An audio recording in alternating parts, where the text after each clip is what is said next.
วันศุกร์สุดท้ายของเดือนพฤศจิกายนสำหรับใครหลายๆคนนี่คือวันแห่งการเฉลิมฉลองแต่ไม่ใช่การเฉลิมฉลองธรรมดานะคะมันคือการเฉลิมฉลองของนักช็อปการไล่ล่าส่วนลดครั้งใหญ่ที่สุดของปีและใช่แล้วค่ะเรากำลังพูดถึง Black Friday นั่นเอง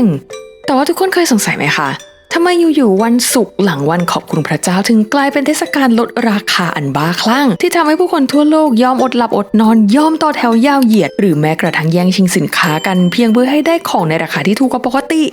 วันนี้ค่ะเราจะมาตอบคำถามว่าที่มันมาจากไหนทำไมถึงได้เรียกว่า Black Friday ทำไมต้องสีดำแล้วทำไมถึงได้กลายเป็นวันช้อปปิ้งมหาการนั่นเองซึ่งถ้าพร้อมแล้วเราก็ไปหาคำตอบกันเลยค่ะ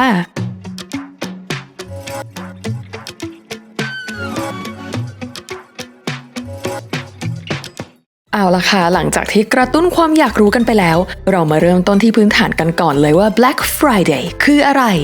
อย่างที่เราเกริ่นไปนะคะ Black Friday คือศุกร์ที่มาต่อจากวันขอบคุณพระเจ้าหรือว่า Thanksgiving Day ในสหรัฐอเมริกาซึ่งเป็นวันหยุดสำคัญที่ครอบครัวจะมารวมตัวกันรับประทานอาหารมื้อใหญ่และแน่นอนว่าวันศุกร์ถัดมาจึงกลายเป็นวันที่หลายคนถือเป็นวันหยุดต่อเพื่อใช้เวลากับครอบครัว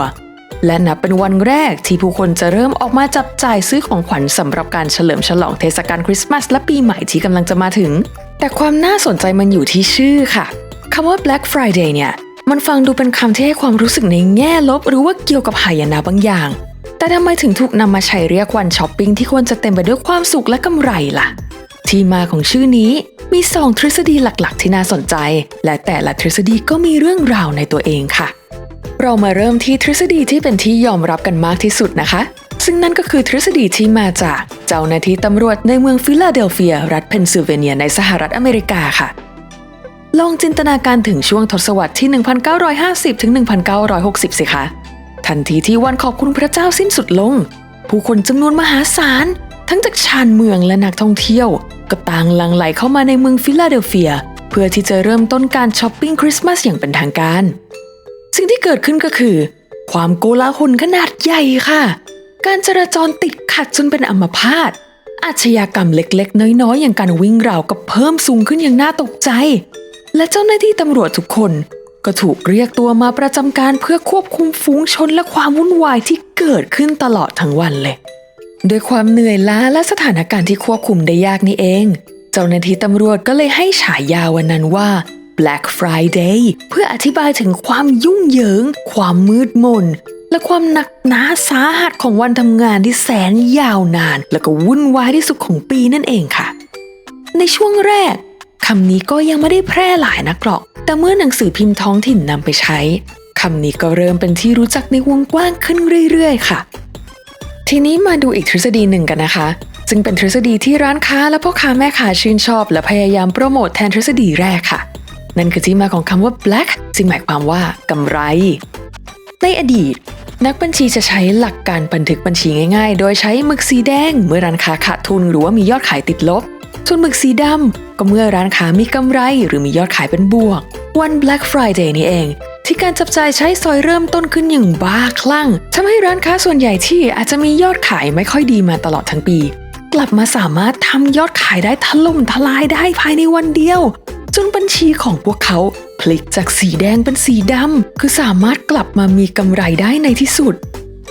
ซึ่งนับเป็นจุดเริ่มต้นของไตรมาสที่4อันรุ่งเรืองของวงการการค้าปลีกนั่นเองค่ะซึ่งไม่ว่าเพื่อนๆจะเชื่อในทฤษฎีไหนของ Black Friday นะคะแต่ Black Friday ก็ได้กลายเป็นปรากฏการณ์ระดับโลกที่ไม่ได้จำกัดอยู่แค่ในสหรัฐอเมริกาอีกต่อไป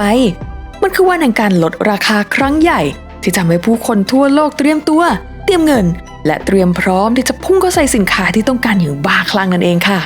แต่ความบ้าคลั่งเนี้ยไม่ได้เกิดขึ้นเองตามธรรมชาตินะเบื้องหลังความอยากซื้อของเรามันมีกลยุทธ์ทางจิตวิทยาที่ซ่อนอยู่ทีนี้เราจะไปดูกันถัดไปเลยค่ะเอาล่ะค่ะหลังจากที่เรารู้ที่มาที่ไปของ Black Friday แล้วคำถามที่สำคัญที่เราอยากตอบอีกอันหนึ่งก็คืออะไรกันแน่ที่ทำให้เราควบคุมตัวเองไม่ได้เมื่อเห็นป้ายลดราคาในวันศุกร์ทมิฬแบบนี้ซึ่งคำตอบไม่ได้อยู่แค่ที่ตัวเลขส่วนลดเท่านั้นค่ะแต่มันคือการตลาดที่เข้าใจกลไกสมองของเราเป็นอย่างดีข้อแรกเลยก็คือความกลัวที่จะพลาดโอกาสหรือบางคนอาจจะเคยได้ยินที่เขาเรียกกันว่า FOMO FOMO มันย่อมาจาก Fear of Missing Out ค่ะแล้วก็ความเร่งด่วนซึ่งก็คือ Urgency ด้วย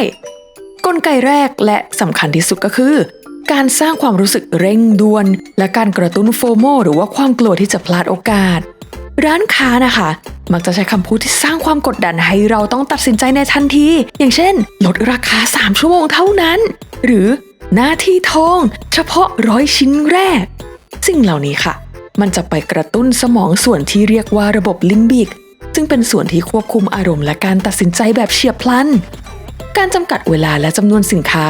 ทำให้สมองเราคิดว่าเฮ้ยเนี่ยมันคือโอกาสครั้งเดียวในชีวิตแล้วซึ่งถ้าหากเราพลาดไปเราก็จะมาเสียใจภายหลังความกลัวนี่เองค่ะที่ทำให้เหตุผลถูกปิดทิ้งไปชั่วขณะและเราก็พร้อมที่จะพุ่งเข้าซื้อโดยไม่ได้ไตร่ตรองอย่างถี่ถ้วนนั่นเอง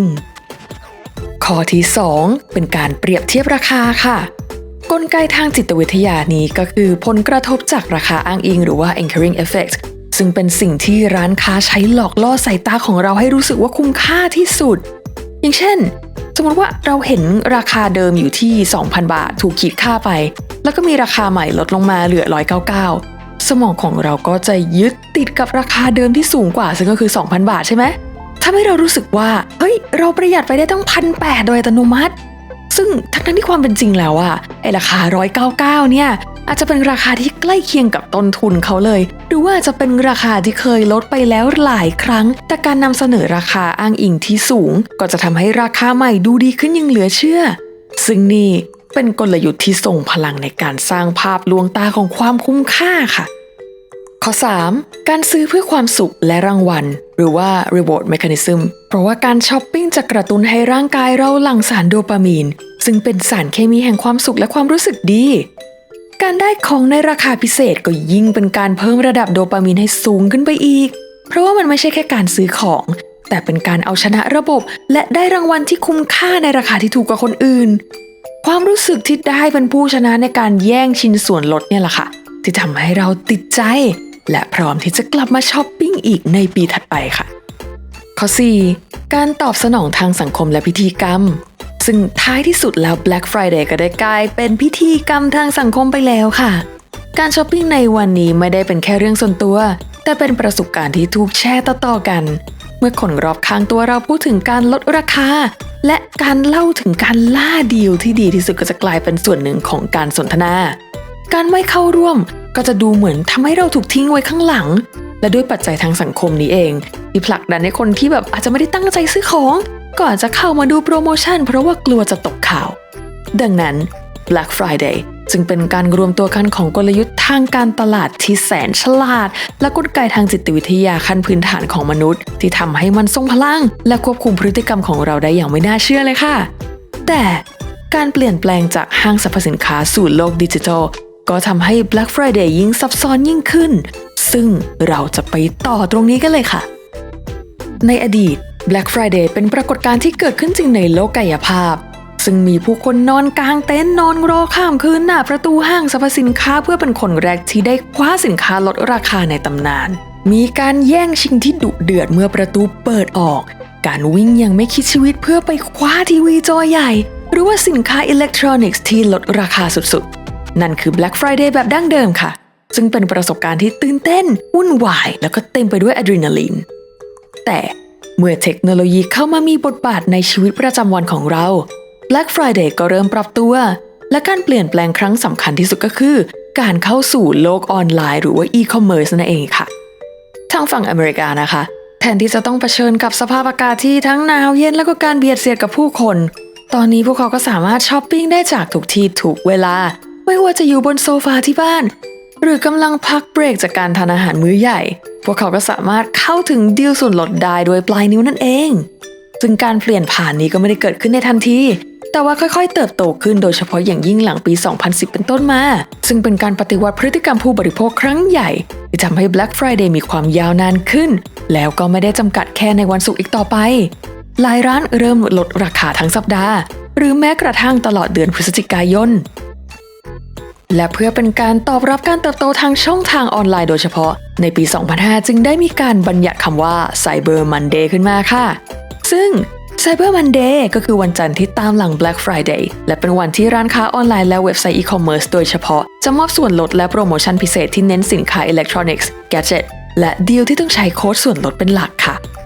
การมี Cyber Monday ทำให้เทศกาลช้อปปิ้งใหญ่ยืดเยื้อออกไปถึง4วันเต็มๆก็คือตั้งแต่วันศุกร์ถึงวันจันทร์เลยซึ่งทำให้ช่วงเวลาเหล่านี้ถูกเรียกรวมๆว่า Cyber Weekend นั่นเองวิวัฒนาการนี้สร้างประโยชน์มหาศาลให้กับทั้งผู้บริโภคและธุรกิจค่ะสำหรับผู้บริโภคก็มีตัวเลือกมากขึ้นเข้าถึงดีลได้ง่ายขึ้นไม่ต้องเสี่ยงกับความวุ่นวายหรือว่าความรุนแรงในห้างสำหรับธุรกิจร้านค้าเล็กๆหรือว่าธุรกิจออนไลน์ที่ไม่สามารถแข่งกับการเปิดร้านในวันศุกร์ก็สามารถเข้ามาแข่งขันในตลาดได้ผ่านทางช่องทางออนไลน์ค่ะแต่ว่าอย่างไรก็ตามนะคะการช้อปปิ้งในโลกออนไลน์ก็มาพร้อมกับความท้าทายใหม่ๆเช่นกันตั้งแต่ปัญหาการจัดส่งสินค้าล่าช้าเว็บไซต์ล่มเพราะว่าคนเข้าใช้งานพร้อมกันจำนวนมากและที่สำคัญก็คือความเสี่ยงทางด้านความปลอดภัยทางไซเบอร์ซึ่งมิจฉาชีพก็มักจะใช้ช่วงเวลาแห่งความโลภนี้ในการหลอกลวงผู้บริโภคค่ะดังนั้นแล้ว Black Friday ในยุคดิจิทัลก็เป็นเกมที่ต้องใช้ความฉลาดและความรอบคอบมากขึ้นซึ่งเราจะมาดูกันตอนนี้เลยค่ะว่าเราจะช็อปอย่างไรให้ฉลาดและไม่ตกเป็นเหยื่อของการตลาดเหล่านี้เพื่อให้เราได้ประโยชน์สูงสุดจาก Black Friday โดยไม่ตกเป็นเหยื่อของการตลาดนะคะโอเคหรือจริงๆอาจจะมีบางคนเริ่มเถียงแล้วว่า Black Friday เมืองไทยไม่ค่อยเห็นอะไรเลยโอเคเอาพวก Double Digit ก็ได้2233อะไรก็ว่าไปแถมมีกลางเดือน Mid Month Sale อีก End of Month Sale อีกนั่นแหละค่ะเหมือนกันแหละมาเราไปดูกันค่ะว่าจะไม่ตกเป็นเหยื่อของการตลาดได้ยังไง1เลยก็คือเราควรจะทำลิสต์ของสิ่งที่ต้องการจริงๆไว้ก่อนถึงวันช็อปนะคะให้เขียนรายการสินค้าที่เราต้องการจริงๆพร้อมกับตั้งงบประมาณไว้ชัดเจนค่ะเพื่อที่จะหลีกเลี่ยงการซื้อของที่ไม่จำเป็นเพราะว่าเห็นแก่ของถูก 2. เปรียบเทียบราคาค่ะอย่าเพิ่งด่วนตัดสินใจซื้อทันทีให้ใช้แอปพลิเคชันหรือว่าเว็บไซต์ต่างๆเปรียบเทียบราคาก่อนเพื่อที่จะดูว่าร้านไหนให้ราคาที่ถูกที่สุดหรือว่าดูประวัติราคาของสินค้าว่าเคยลดถึงเท่าไหร่เพื่อให้แน่ใจว่าเราได้สินค้าที่ราคาคุ้มค่าจริงๆเพราะว่าอันนี้นะคะเราก็เคยเหมือนกันรอก่อนวันดับเบิลดิจิตเนี่ยแล้วโหราคานี้โอเคพอดับเบิลดิจิตลดกี่เปอร์เซ็นต์มันต้องลดเยอะแน่เลยเอาเฮ้ยเขาเพิ่มราคาโอ้โหอันนี้แค้นมากรอหลังจากนั้นเลยจ้ะข้อ 3. ตรวจสอบนโยบายการคืนสินค้าด้วยนะคะก่อนที่จะซื้อสินค้าขนาดใหญ่นะคะโดยเฉพาะจากร้านค้าออนไลน์ตรวจสอบนโยบายการคืนหรือว่าการเปลี่ยนสินค้าให้ดีๆค่ะเพื่อกรณีสินค้ามีปัญหาหรือว่าไม่ตรงตามที่คาดหวังข้อ 4. อ่านรีวิวด้วยค่ะอ่านรีวิวกันใช้จากผู้ใช้งานจริงก็จะช่วยให้ตัดสินใจได้ดีขึ้นและมั่นใจในคุณภาพของสินค้าค่ะ